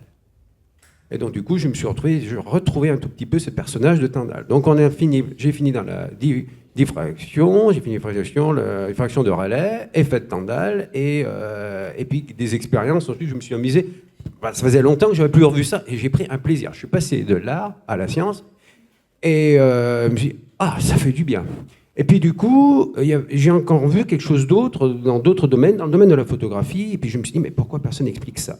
Et donc là, je me suis mis à expliquer à des photographes, justement, tout simplement quelque chose de très simple qui devraient tous connaître, et ça les énerve, l'équation de Newton. Hein, la fameuse équation de Newton à partir des points cardinaux d'un système optique pour les... Et du coup, je suis allé jusqu'au bout. Putain, mais ils ne savent rien. Et là, je me suis dit, mais c'est fou, parce qu'en fait, ils aiment l'art, mais en fait, tout est relié. Photographier le ciel, comme je recommence avec mon ciel bleu, mais photographier le ciel bleu sans savoir pourquoi il est bleu, ou pourquoi en fait les artistes, alors pourquoi la New York, Holber, merci, ou pourquoi les artistes tout simplement le soir quand ils font de la nuit américaine ou le soir où on voit un film, c'est un peu bleuté, les faire Purkinje ou Purkinje, je ne sais jamais comment le dire, mais voilà, c'est des choses en fait, donc en fait tout est lié. Et je me rends compte que la catastrophe, c'est que les gens ne savent pas des choses aussi simples, parce qu'en fait, c'est très simple. C'est pourquoi on a ça, pourquoi on fait ça, pourquoi tel artiste utilise telle couleur, contraste des couleurs. On pourrait en parler pendant des heures. Et en fait, la catastrophe, c'est que les gens n'ont pas de la curiosité. Et là, du coup, on se retrouve avec plusieurs matières. On aime la peinture. Mais dans la peinture, excusez-moi, mais Dali, quand on voit le Christ avec la croix en forme de cube, c'est un développement d'un hypercube. On voit très bien que Dali a été lié avec des scientifiques. Il y a eu une connivence avec des scientifiques. Donc en fait, tout est relié. Mais la catastrophe, c'est qu'en fait, le manque de curiosité de ce monde fait que personne ne comprend rien. Et dès qu'on commence à poser quelque chose, eh ben, les jeunes et les moins jeunes vous regardent avec des yeux bien ronds en disant « mais de quoi ils parlent ?» Alors que je réponds « normalement, ça s'apprend en CM1, l'équation de Newton. » Moi, je dis ça toujours en rigolant, mais c'est juste... Oui, mais c'est fait exprès, Oui, mais de dire ça, c'est dire qu'il y a un souci, quoi, en fait. Je pense que c'est un souci de curiosité et... Je ne sais pas si c'est les réseaux sociaux, parce qu'effectivement, si on est toute la journée sur TikTok, c'est pas le Wikipédia. Donc c'est ça le problème. Je pense que c'est pas forcément les jeunes, c'est qu'on va dans une curiosité scientifique et littéraire. Je pense que ça doit être pareil dans tous les domaines, les arts, les sciences et la littérature. En fait, les gens ne lisent plus. De toute façon, je pense que le gros problème, c'est que les gens ne lisent plus. Et donc, en fait, la priorité, c'est d'obliger à faire lire au moins un quart d'heure. Je crois qu'il est passé à la télé une personne connue qui a un livre, là, il est passé sur France 2 en soirée, j'ai vu, où il dit il faut tous les jours 15 minutes de lecture. Voilà. Donc, il a fait une association pour lire, obligatoirement lire. Alors, bon, maintenant... Excusez-moi,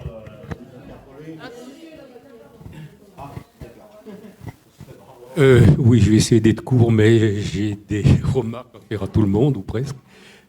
Vous, monsieur le physicien, vous avez oublié quelque chose d'important. Vous avez parlé de la Chine, qui a donné prédominance à la science. Il ne fallait peut-être pas oublier Napoléon.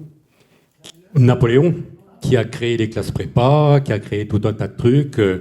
Et tout ça, les paraboles, les études pour les canons et tout, c'était l'armée qui faisait inventer les sciences. Ok. Ensuite, avec vous, je crois, vous avez... Non, je suis entièrement d'accord pratiquement avec tout le monde. Moi, je fais des maths, mais bon, ma femme est prof de français, donc elle m'a un peu dévoyé. Mais à propos de le plaisir qu'on a à faire des maths ou faire du français, là, il y a un problème. Là, vous comparez deux choses différentes. Faire des maths, c'est être actif. Lire un livre, c'est être passif. Oh, bah oui. Moi, je comparerais faire des maths avec écrire des poèmes, ou écrire des choses. Et c'est autrement plus difficile que de faire des maths. Les maths, on lit l'énoncé, on répond. Tandis que quand on fait un poème, c'est un petit peu plus difficile. Lire, je ne sais pas, je ne vois pas le côté actif par rapport au côté actif des maths. Enfin bon, c'est personnel. Ensuite, avec vous, vous avez parlé d'art. Moi, étant prof de maths, j'avais UDL à un moment, qui faisait donc des maths avec un truc approximatif. Et il y avait des choses, par exemple, dessiner des nombres non transcendants, c'est-à-dire qui ne dépassent pas les racines. Dessiner 1 plus racine de 5 sur 2, c'est-à-dire dessiner un segment qui fait 1 plus racine de 5 sur 2. Et bien, ça les a passionnés, ces filles, parce qu'avec des filles, évidemment. Et j'avais partie du programme, toutes les perspectives centrale, perspective, je sais pas quoi, là il y en a plusieurs, des perspectives cartésiennes, je sais pas. Et donc, il y en a dans tout. Et je reviens à vous, parce que j'aime bien ce que vous dites. Maths et littéraire, moi je mettrais maths et littéraire, puis maths et philo. Enfin, la philo, c'est littéraire aussi, on est d'accord. Alors, maths et philo, eh bien, c'est facile, chez les physiciens, là, avec la mécanique quantique. Des gens comme Étienne Klein, des gens comme Jean-Marie Leblond, c'est des grands scientifiques, Michel Serres, se sont confrontés à des impossibilités mathématiques. Au bout d'un moment, ils se disaient, mais qu'est-ce qui se passe? Comment ça va? Comment ça marche? Comme je ne sais qui a découvert l'antimatière, parce que dans une équation d'Einstein, je crois, il y avait une solution négative, un truc comme ça. C'est à vous de le savoir, je me rappelle. Non, c'était quoi exactement? Il y avait quelque chose de ça. Dirac, pardon, excusez-moi, Paul Dirac. Je suis mathématicien. Et puis donc, quoi j'avais pensé? Oui, Cantor, quand il a travaillé sur les infinis, moi je m'amuse à le faire avec mes gamins, réfléchissez-vous, est-ce qu'il y a autant de nombres pairs que de nombres entiers? La réponse évidente, c'est qu'il y a plus de nombres entiers, il y en a 2 fois plus. Ben non, il y en a autant. Le cardinal de l'ensemble des nombres pairs est égal à l'ensemble des nombres pairs, des nombres impairs, même est égal à l'ensemble des fractions. Il faut passer à R pour arriver à avoir un infini qui est un peu supérieur. Et là aussi, ça posait problème. Et quand Cantor a trouvé ça, il a dit « je le vois, mais je le crois pas ». Puis il est devenu un peu barjot quand même.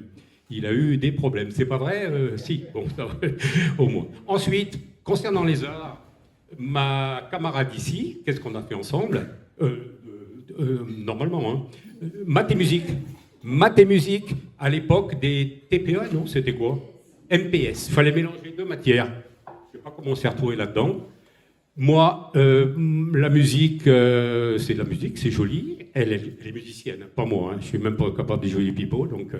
Mais bon, on a travaillé pendant 1 an et on s'est découvert. Elle m'a fait découvrir des trucs. Moi, je l'ai embêtée avec des fractions. Heureusement, elle est mathématicienne comme moi. On a trouvé les gammes de Pythagore, plein de choses. Mais donc, les maths, on en a partout, comme vous le disiez. Si vous prenez, vous êtes de Saint-Étienne ou peut-être, donc il faudrait que je dise une pomme de pin. Alors un babet, ce qu'on dit chez nous. Si vous regardez le sommet d'un babet, il y a des spirales dans un sens, des spirales dans l'autre. Et ben vous prenez n'importe quel babet, c'est 5 et 8. C'est pas autre chose. Tous les babets sont comme ça. Ça existe aussi dans le tournesol. Mais le tournesol, c'est des nombres un peu compliqués. Et d'où ils viennent ces nombres? Suite de Fibonacci. Ils sont dedans. Donc il y en a de partout. Il y en a de partout. Donc encore autre chose, les mathématiciens et les littéraires, je ne sais pas s'ils connaissent l'Oulipo, l'ouvroir de littérature potentielle, créé par Queneau, qui était un mathématicien, puis il y avait plein de mathématiciens, Pérec, etc. Et je faisais partie d'un club d'écriture, et j'adorais ça, écrire sous contrainte. Moi, vous me donnez une page et vous dites écrit, je suis incapable d'écrire quoi que ce soit. Mais si vous me dites, attention, le deuxième mot doit avoir 3 lettres, le troisième mot doit avoir 2 lettres, etc., là, j'y arrive. J'ai besoin de contraintes. Alors peut-être c'est le côté mathématique, on a des contraintes, il faut respecter les règles. Je ne sais pas. Mais en tout cas, il y a un lien entre les deux. Et j'aime bien le français. Et puis, créer du français, donc je préfère les alexandrins. C'est très facile à faire. Très, très, très facile à faire.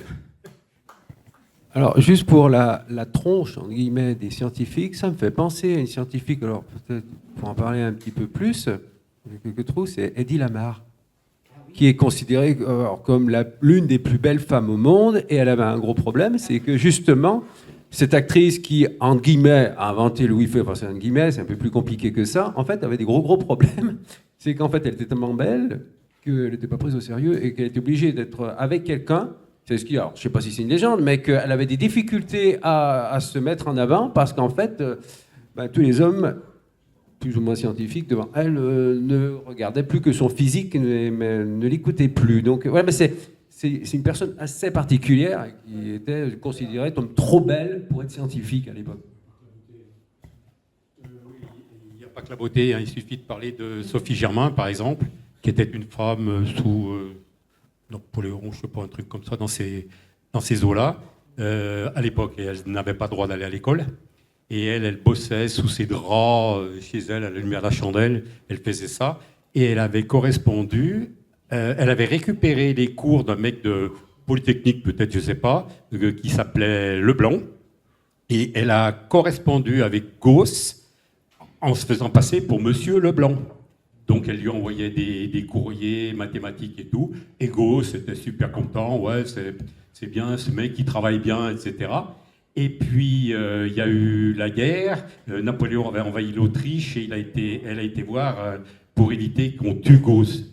Je me trompe ou pas? Non, qu'on tue Gauss, elle est défendue. Et elle l'a rencontré, Gauss. Et quand il a vu que c'était une femme, il a dit, quoi, t'es une femme a un cerveau? En gros, il a dit ça. Et du coup, elle a pu travailler et faire la détente aux équations différentielles sur les ondes, etc. Il y a elle et il y en a une autre, Sonia Kovalevskaya, du temps de Dostoïevski.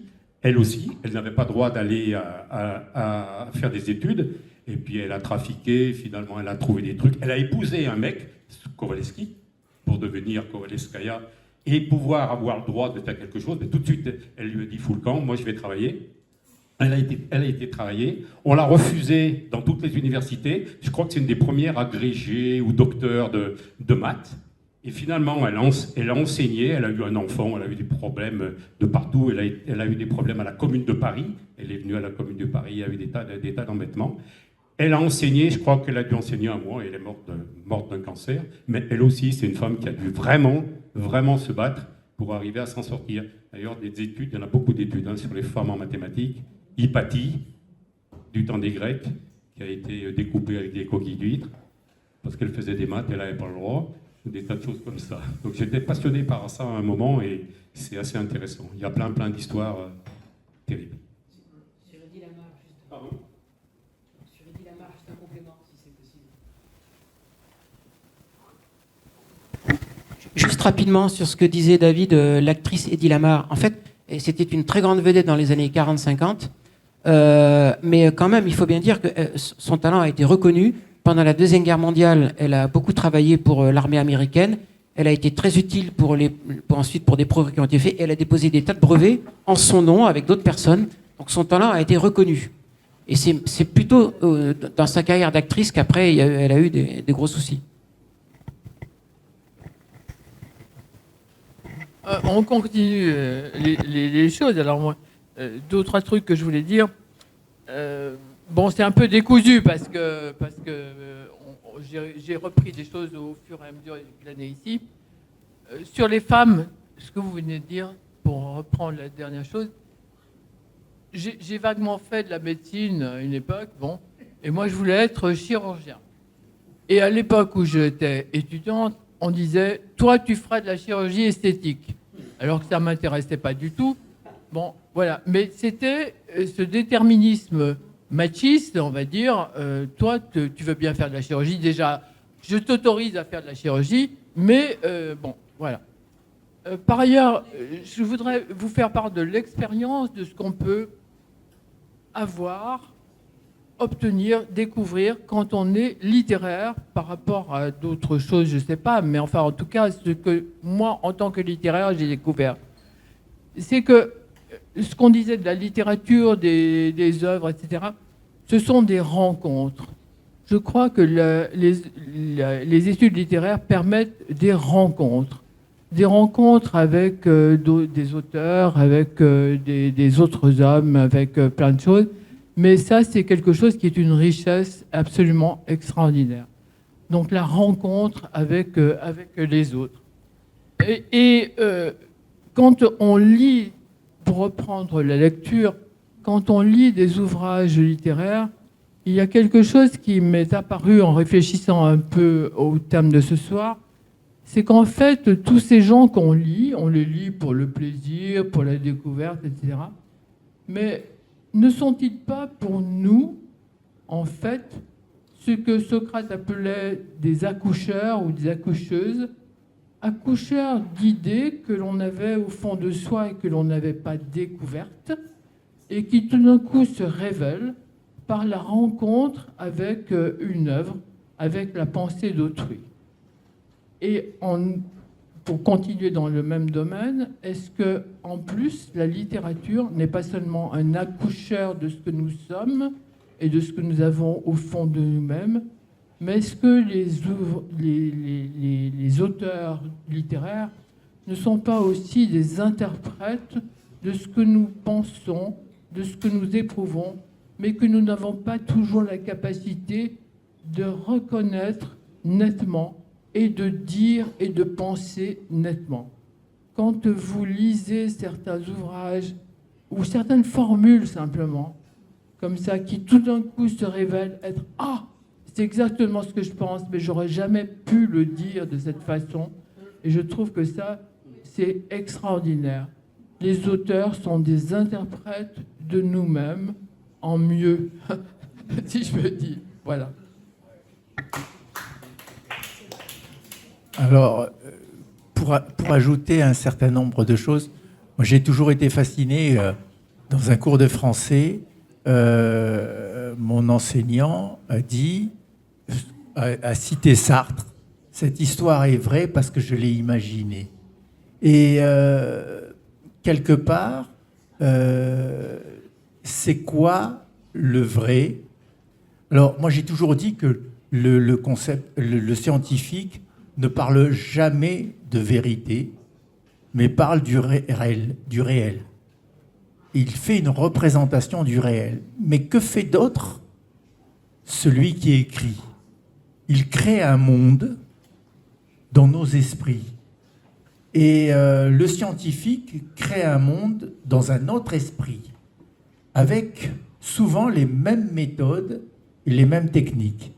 Alors, pour répondre à David, quand il parlait des équations de Newton, j'ai bien peur que ce ne soit plus enseigné, d'une part, et d'autre part, il parlait des équations de Newton pour l'optique, et non pas pour la mécanique, parce que Newton est plutôt connu pour ses équations en mécanique, et pas tellement en optique, alors même qu'il a travaillé beaucoup en optique.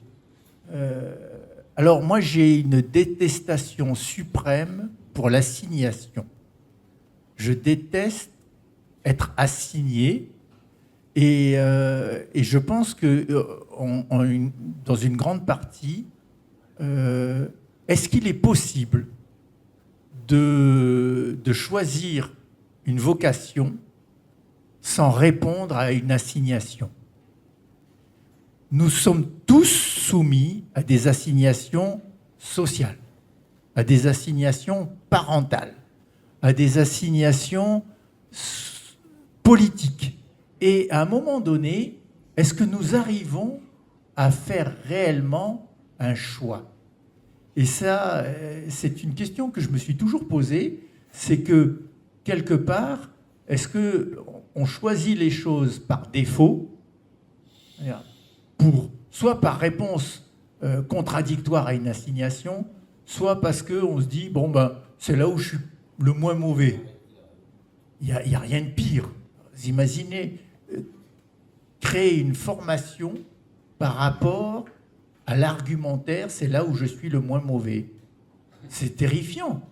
Tout à l'heure, il nous parlait de Léonard de Vinci. On n'est pas dans le même monde, là. On parle de gens qui étaient convaincus d'être au-dessus de la mêlée, et aujourd'hui, beaucoup choisissent pour être dans la mêlée, pour ne pas être dans l'opposition. Et c'est difficile de savoir si réellement, aujourd'hui, nous avons une offre au niveau de notre société qui permet réellement de ne pas subir une assignation. Je ne sais pas. Je vais vous donner une anecdote. Vous avez sans doute remarqué que j'étais un petit P. Quand je suis arrivé le premier jour en classe préparatoire, mathématiques, à Marseille, j'arrive, je demande au concierge, elle est où l'entrée? Alors il me dit, non mais pour le personnel, c'est derrière. Là. Et je lui dis, non mais je suis étudiant.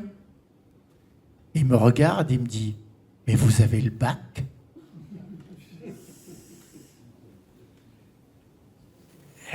L'assignation.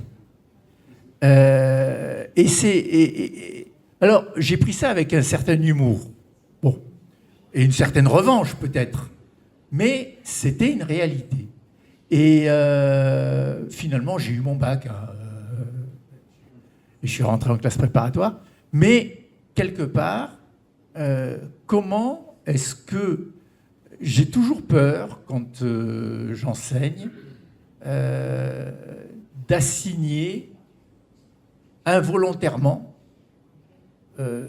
ceux qui m'écoutent par rapport à mon cadre et à ce que je pense important.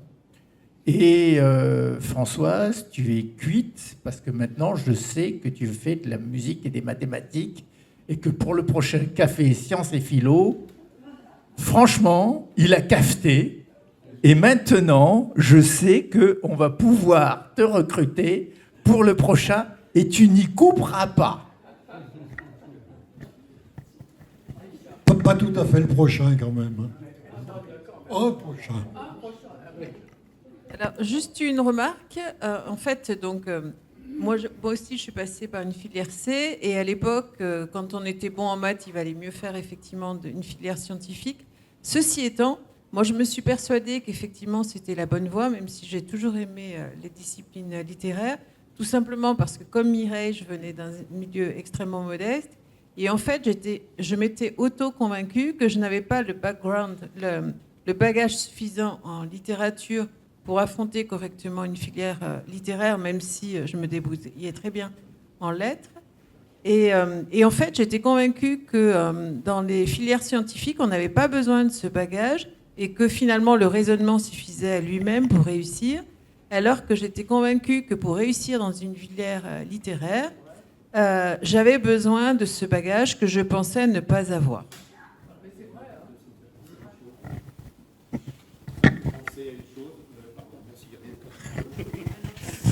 Ça me fait penser à une chose, puisque ma femme est donc prof de français, et on a eu la chance de pouvoir de passer tous les deux la grecque. Mais la grecque de maths, c'est enfantin. La grecque de lettres, c'est impossible. La grecque de maths... Ah, je ne sais pas. Je vais donner exactement ce qu'il en est. Moi, la grecque de maths, le programme est fini. Vous passez l'oral, vous avez 120 leçons à l'oral, 120 types d'exercices, vous les apprenez par cœur, on n'en parle plus. Bien évidemment, il faut travailler. Hein. Mais moi, je l'ai passé, comme j'étais mauvais, je l'ai passé 3-4 ans. Mais au bout de 3-4 ans, j'avais compris certains théorèmes. Ça a mis du temps, mais je l'ai eu. Ma femme, une année, c'était Flaubert. L'année après, c'était San Antonio. L'année après, c'était Charles Dickens. On ne peut pas progresser dans ces cas-là. Donc il faut chaque année tout remettre en jeu. Alors je ne sais pas si c'est encore comme ça. Alors moi je vous parle du siècle dernier. Hein. Donc là, je ne sais pas comment ça marche, mais je pense que c'est plus facile de réussir en maths qu'en français, hein, au point de vue agrég. Et je voulais juste rajouter un truc pour mademoiselle qui nous a donné la bibliographie. On peut citer Boris Vian. Non, mais Boris Vian, lui, c'était un peu spécial quand même. Hein. École, je ne sais pas quelle école des mines, je crois, ou je ne sais pas. École de mines, trompettiste, il a écrit je ne sais pas combien de bouquins. Donc lui, il a bien fait tout ensemble. Je ne peux pas m'empêcher quand même de dire que c'est un peu réducteur ce que vous dites pour les maths. Hein. Pour les maths. Pour avoir fait des maths, je sais que c'est pas si facile que ça. On n'arrive plus à le faire à la fin. Ils ont développé leur esprit à quoi? Pourquoi? C'est ça ma question. Pourquoi? Non, parce que, si vous voulez, moi, Ah, pardon. Ça parle là, c'est bon? Si vous voulez, moi, j'ai fait des études scientifiques. Encore? Moi, j'ai fait des études scientifiques. J'ai fait ce que c'est de la médecine, c'est-à-dire j'ai fait de la médecine. Et si vous saviez comme j'étais frustrée, parce qu'on a, si vous faites des études avant, vous apprenez plein de choses à l'école. Moi, de ma génération, on apprenait plein de choses. Au niveau littéraire, au niveau... En fait, on apprenait plein de choses. Et on arrivait en fac de médecine, et moi, je me disais, t'as plus le temps maintenant, c'est fini. Pendant 10 ans, j'ai plus pu apprendre quoi que ce soit. Il faut voir qu'on passe notre temps à apprendre des conneries. Enfin, c'est pas des conneries, c'est ce qu'il faut qu'on sache. Mais si vous voulez, c'est pas enrichissant. Donc, je regardais mes copines qui étaient en hippocagne, hein, qui avaient une connaissance des choses, qui réfléchissaient, et moi, c'était plus possible. Parlez bien face au micro, s'il vous plaît, parce que certaines n'entendent pas. Je trouve que c'est quand même triste si aujourd'hui vous ne pouvez plus leur apprendre des choses et si vous ne pouvez plus leur développer le cerveau, parce que c'est là où ils vont progresser après, ils vont se cantonner dans des choses souvent. Et la deuxième chose, c'était pour cette dame là qui a parlé des études de médecine, des études quand elle était plus jeune. Moi, mes patrons, quand j'étais jeune, j'étais plutôt au début de ma carrière, j'avais un patron. Chaque fois qu'il arrivait un étudiant, il déclamait des vers. Je parle en médecine, dans le service, hein, quand on faisait la visite. Alors, il déclamait Vigny, il déclamait Hugo, il déclamait tout ce que vous voulez. Et chaque fois, il disait, regarde, il demandait leur date de naissance et il leur faisait déclamer un truc. Et il déclamait un truc. Et chaque fois, plus ça avançait, moins il connaissait. Il dit, mais voyez, maintenant, il connaissent quoi? Prévert et encore. De toute façon, ça n'intéressait pas Prévert. Mais vous voyez, il montrait vraiment le déclin quand même qu'il y avait chez nous. Et pour un autre exemple, par rapport à la connaissance, je dis que c'est pas possible que des gens arrivent comme ça et ne savent rien. Il se trouve qu'un jour dans mon service, le sujet est venu sur Mengele. D'accord? Ils veulent être médecins, ces gens. D'accord? Personne ne connaissait Mengele. Je dis, mais qu'est-ce que vous avez appris à l'école? Pardon? Personne. Je disais, personne ne connaissait Mengele. Des gens qui vont être médecins quand même, et qui auront à peu près 30 ans, 25-30 ans. Personne. Et je me dis, mais qu'est-ce qu'ils ont appris à l'école? Enfin, vous voyez ce que je veux dire? Parce que Vous parlez de Mengele. Hein? Vous parlez de Mengele. Oui, de Mengele. Le Personne nazi. ne connaissait Mengele. Ah oui. Ils vont être médecins, d'accord? Ok? Vous me suivez? Personne. Je rappelle que Mengele a été un médecin nazi qui a fait des expériences, sur les humains qui ont effectivement intrinsèquement apporté un progrès à la médecine. Et c'est terrifiant. C'est terrifiant. Voilà. Alors, moi, je ne suis pas enseignante, je suis orthophoniste. Et je crois quand même qu'il y a un rapport à la langue. Et je crois que c'est une difficulté. Moi, je trouve que la manière dont les journalistes s'expriment, dont les politiciens s'expriment, dont on utilise la langue, n'est pas aussi riche que peut-être par le passé. Alors c'est très simpliste comme raisonnement, et là j'en conviens. Mais je crois quand même que le rapport à la langue a un lien bien sûr avec le rapport à la pensée. Et tous les enseignants que je rencontre, puisque, ont vraiment cette envie de transmettre des choses. Mais ils sont frustrés parce que les enfants, c'est aussi simpliste aussi, mais je crois qu'ils ont moins de vocabulaire. Et moi, une des grandes choses que j'aurais aimé transmettre aux jeunes avec lesquels j'ai travaillé, c'est qu'un mot est précis et qu'il a un sens. Et bon, moi, c'est des jeunes qui sont sourds, qui sont en difficulté, mais ils y sont très sensibles à tout ça. Et quand on va dans des écoles aussi pour faire des infos sur surdité, des choses, oui, je crois qu'il y a vraiment un rapport à la langue. Et quand on voit les politiciens au niveau mondial, il y a un rapport à la langue qui est quand même un peu... qui fait peur. La curiosité, non, c'est pas forcément la curiosité. Mais pour parler des choses, il faut des mots. Et si on n'a pas assez de vocabulaire, on n'a pas de nuances. Et c'est là que je pense ça peut. Je pense qu'il y a quelque chose qui. Alors ça, j'en sais rien. Je n'en sais rien. Mais moi, je crois que plus on a de vocabulaire, plus on a une capacité de nuance, et on a une capacité de recul. Et de faire le tour des choses. Voilà. Donc, effectivement, il y a énormément d'enfants qui lisent et qui ne comprennent pas. Et je pense que c'est une pauvreté de vocabulaire. Et je n'irai pas plus loin. Mais je crois que langue et pensée, c'est vraiment tellement lié. Juste pour préciser, un micro n'est pas une glace. C'est-à-dire qu'il faut le mettre vraiment en face de soi pour que... Alors, non, mais c'est parce que c'est des micros pas chers. Ils sont pas chers, ceux-là. Je les ai achetés avec l'enceinte. Ils sont vraiment pas très chers. Mais par contre, ils ont un gros défaut. C'est que si on ne parle pas devant directement, eh bien, on n'entend rien. Voilà. Et donc, je tiens à préciser avant que d'autres s'expriment. Oui, il y a aussi que comme c'est enregistré, si on ne parle pas dans le micro, eh ben, on ne l'a pas dans la bande audio. Voilà. Donc moi je voulais juste revenir sur la question de la langue. Et pour répondre à ta question, Gaoti, tout à l'heure, qu'est-ce qui fait plaisir ? Moi en l'occurrence, ça va être le chant des oiseaux, le bruit du vent, ça va être d'observer un ver de terre dans le jardin, c'est-à-dire justement là où l'humain pourrait ne pas être. Or, il n'y a pas de maths et il n'y a pas de littérature sans humain. Mais ce que je me dis surtout, c'est que si j'avais su ça quand j'avais 15 ans, je n'aurais probablement pas pris le même chemin. Et que moi le parcours scientifique ou littéraire, je l'ai vraiment entendu dans la manière dont un adolescent s'engage dans ce qui va être après sa vie d'adulte. Et voilà. Pour revenir sur la question du langage, je suis absolument convaincue que notre gros problème, il est à cet endroit-là. Et il n'y a pas très longtemps, je discutais avec une orthophoniste, il y a quelques années déjà, qui m'expliquait que dans le quartier où elle travaille, qui est le quartier où j'habite, quartier populaire, elle disait aux parents, mais en fait, il faut leur parler à vos enfants.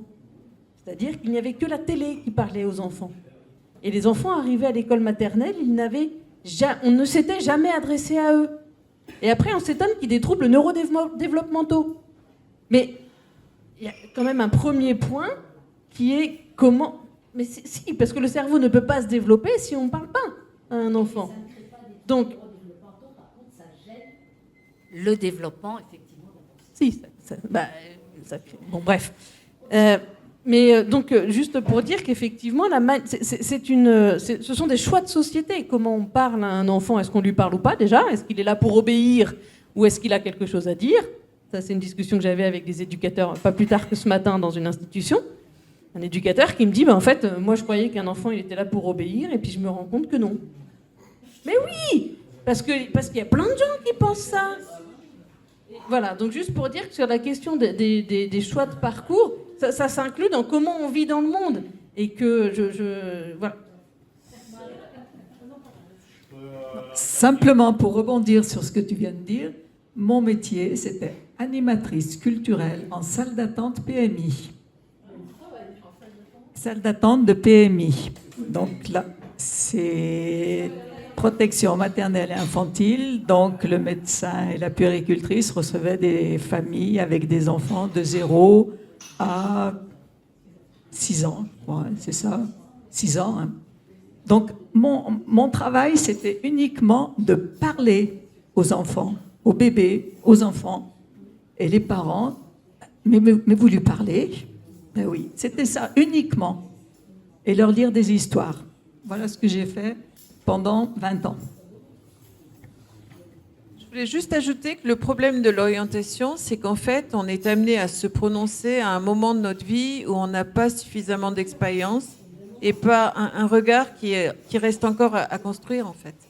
Et c'est vrai que les gens qui ont la possibilité de se réorienter, de changer de parcours relativement tard dans une vie, c'est quand même intéressant parce que ça permet justement d'élargir les champs du possible.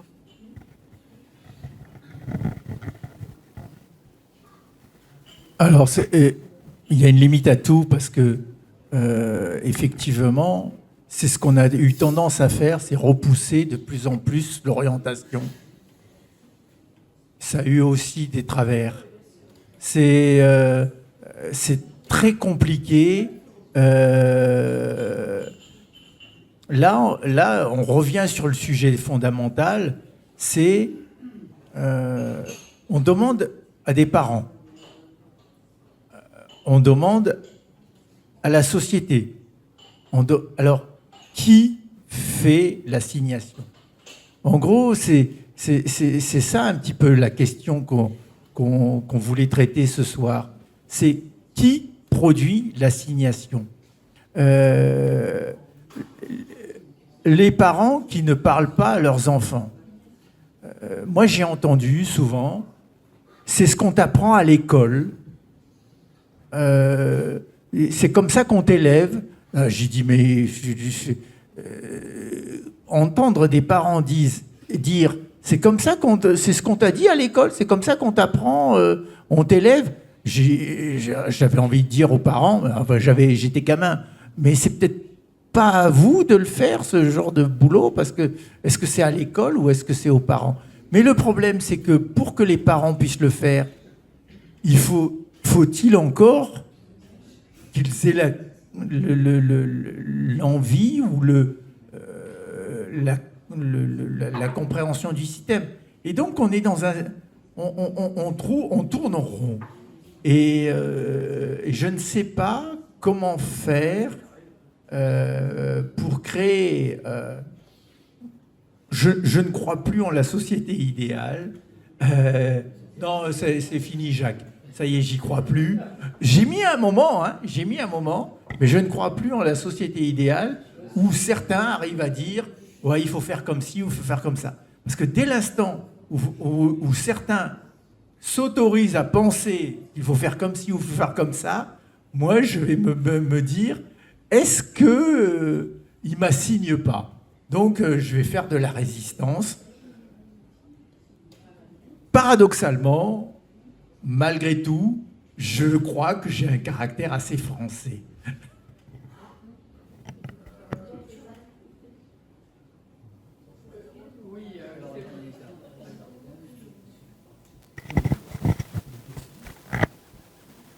Je ne sais pas dans quelle mesure on est assigné à faire ceci ou cela. Je crois qu'il faut garder à l'esprit l'idée que l'orientation se fait d'une manière qui est une manière un peu hasardeuse, aléatoire, parce que entre ce que je disais tout à l'heure, les compétences supposées ou avérées par l'orientateur, et puis les désirs personnels qui ne correspondent peut-être pas à la réalité de la chose, bon, c'est extrêmement difficile.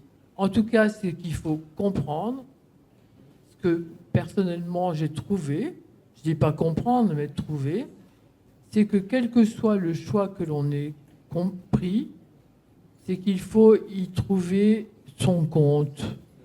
Son compte. Et dans les études littéraires que j'ai fini par faire, effectivement, j'y ai trouvé effectivement mon compte.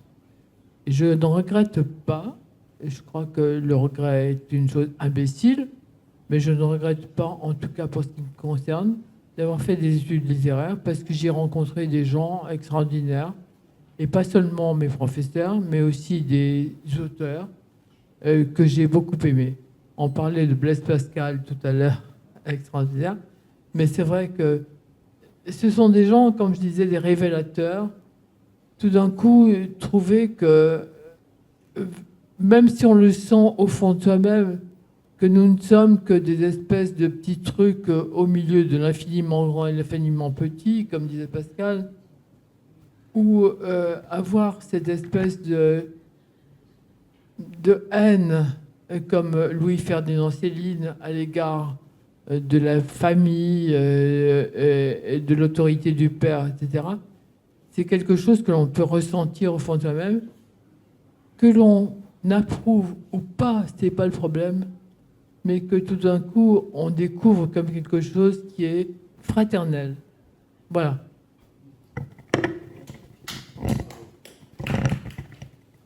Merci.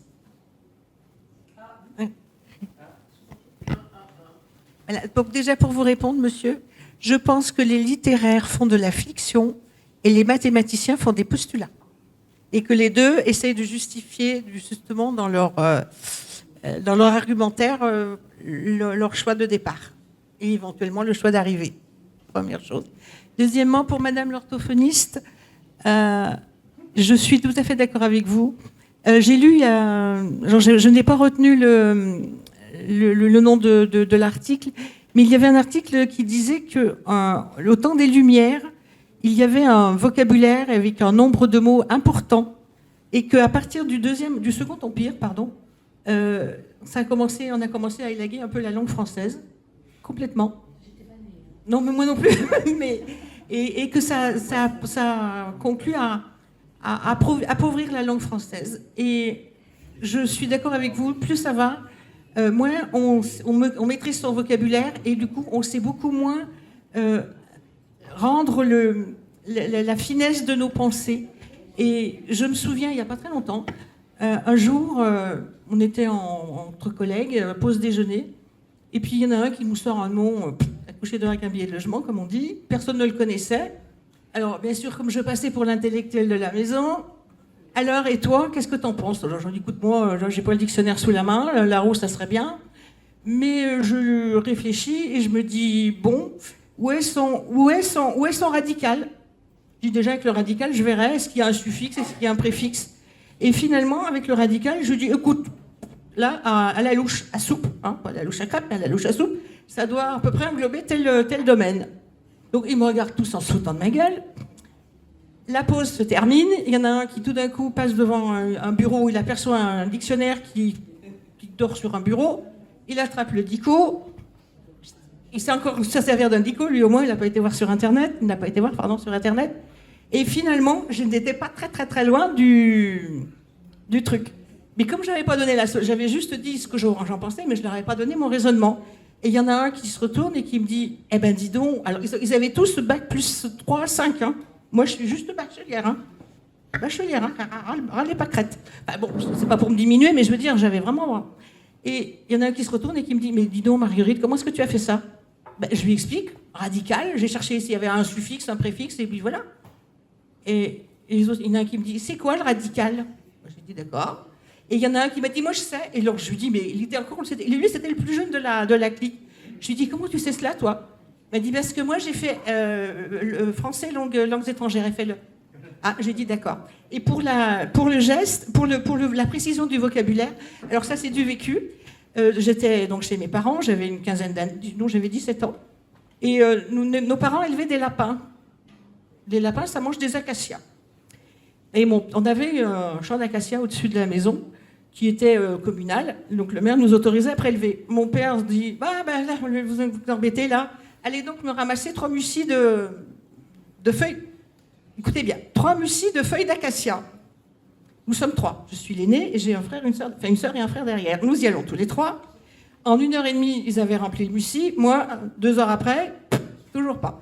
Mon père se dit, mais qu'est-ce qu'elle a foutu? Donc il se ramène. Il finit par me retrouver en prenant que j'avais pris un malaise ou que je m'étais blessée. Et qu'est-ce qu'il trouve dans le mucil? Des feuilles d'acacia. Moi, je peux vous dire, j'avais des mains rouges, rouges du frottement, parce que je tirais toutes les feuilles d'acacia. Et frères et sœurs, eux, ils avaient pris des rameaux. Donc un jour, quelques jours plus tard, le cousin passe à la maison et il lui dit, alors, comment vont tes enfants?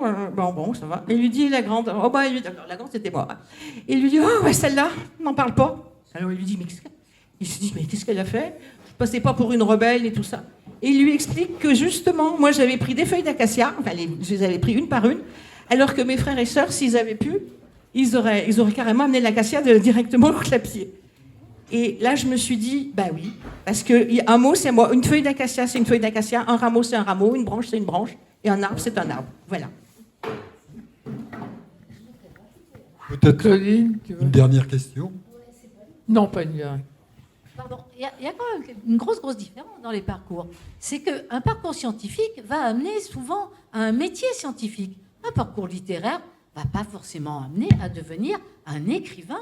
Et c'est quelque chose dont on n'a pas du tout parlé. Non. Parce que les études littéraires, ça passe quand même beaucoup de temps à étudier ce que les autres ont écrit. Oui. Et on va s'enrichir. Mais après, se poser la question, le fait d'étudier ce que d'autres ont écrit, ça enrichit nous-mêmes, mais en quoi ça enrichit la société? J'allais dire, il y a quand même cette énorme différence. Je fais des études de sciences, mais c'est vrai. Après, tu vas le diffuser dans l'enseignement. C'est différent quand même dans la manière dont ça va se diffuser ou s'utiliser. Et même le mot utiliser, ça fait un peu grincer.